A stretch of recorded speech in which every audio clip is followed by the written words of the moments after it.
Many of us can be guilty of overthinking or doing too much thinking in certain situations, but if it becomes a regular way for you to be, that's a problem.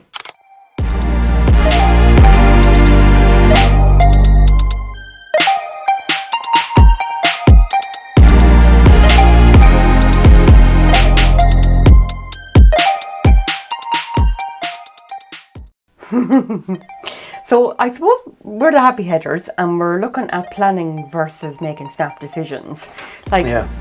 Which is better? You know, so in some scenarios it's better to plan things out. I hate people who plan things out. And think about all the possible outcomes and, you know, kind of have an idea of what might go wrong and how you could avoid that. No, just do it. I'm the Nike guy, just do it.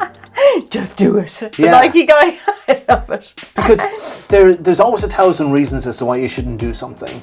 But if you keep coming back to, you know, I should do this, I should do this. Losing weight, typical one. Oh, yeah. If you keep coming back to it and you go, oh, it's my 10th time this year. Why is your mind keep coming back to it? Because it's something you want to do. So if you keep overthinking of it, you'll think of lots of reasons why, I won't do it now. I have a wedding, I have a party coming up, I'm going to be indulging, I'm going to be eating all around me. I'll do it when I finish that. And then when you finish that, there's always something else. So just jump in and do it. Just dive in and get it done. Yeah, I'm a bit like that myself. Like, I can't stand waiting around. And even like as a therapist, I find it hard if somebody talks really slow.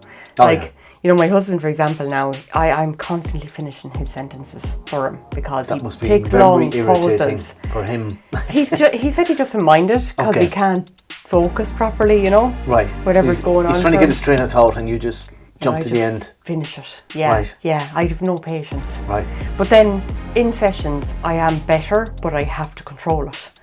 And I find that very difficult. Yeah. You see, you've been taught how to listen. Yeah. Is the thing. But I'm a bit impulsive.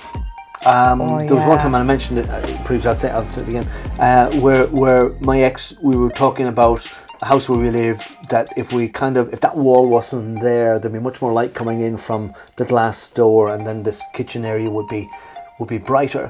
And I said, yeah. And she went off into town, which was literally just 5 minutes away, and she came home, I had the wall gone. There was rubble all over the floor. Oh my God. She goes, like, we were just talking about, we're done.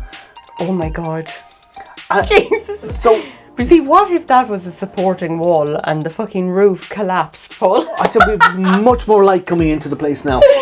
Much more light. Open skylight. So I am of the opinion that it's got to do with fear of making decisions, fear of being wrong, getting it wrong. Yeah, definitely. But we're human beings. We're designed to get things wrong. Yeah. We're supposed to. Even like my husband as well, he's a perfectionist. Oh yeah. And I think that's a big thing with him overthinking things. Like, he goes into intrinsic detail about different things. If you go to buy a flipping steam mop, for example, he goes into so much deep research into different steam mops and which ones have the best reviews and all of that kind of thing. Yeah. I just look at the thing and go, what's my budget? Buy it. Right, that'll do, that one. But if it doesn't do the job you wanted, then he goes, well, I was right. And you go wrong. You go, that means we have to buy another steam mop. And you just go, you buy another one. Whatever, I don't really care.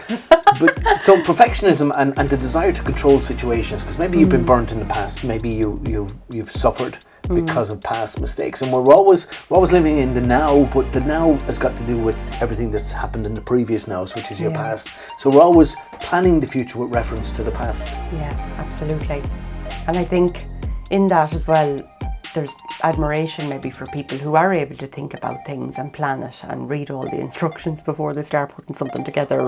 I hate instructions, especially when you get a furniture. I love instructions. I know what a table should look like, and then 3 hours later go, it's kind of a table. You can put things on top of it. There's lots of bits left over. We can make a second table. Yeah, but that is one thing that I can't abide. Like, I will follow the instructions because for that from IKEA, it would drive me insane if I had to take it apart and put it all together again because I decided to. Would you not say it's artistic the way the table is turned out? Salvador Dali does bits of not when it's like this. Yeah. But aren't you afraid too? Aren't we all afraid of judgment from other people as well? Yeah. What other people will think of us, that we're fools if we do something, a snap decision and we get it wrong. Yeah, I mean, I suppose society is a great judger, isn't it? Like, it's a great judge and jury, really. Like, but I don't know, in my view, we all make mistakes and you learn from them, you know. Yeah. And I think you're the same. You know, you just do things and then you learn from it. And I make new mistakes. Go on ahead, keep going, and that's really what life is about, isn't it? Yeah, and I suppose people can judge you too, but they might be looking at something sort of, he's after knocking down that wall and he had it all done in a few minutes, and you've been procrastinating about it there for months and months and months. So you get judgment can go in your favour as well. But also, this ties into OCD, obsessive compulsive disorder. Yeah. Having a regime or a behaviour that you have to repeat, bump, bump, bump, bump, bump, multiple times a day, sometimes as well, because you're trying to get it right. Yeah, but people with OCD and anxiety disorders overthink things an awful lot. And a lot of the work that we would do is about stopping that thought from escalating, you know, and trying to help them control their thinking, you know. Yeah. Whereas people like us just make snap decisions and then you're like, oh, whoops. Somebody with OCD, that would mean the end of the world for them. It's like, yes, everything that I've always feared is coming through. Yeah. You know, now, and it's the worst thing in the world. So, and then it just, of course, empowers the OCD thought or thinking even more.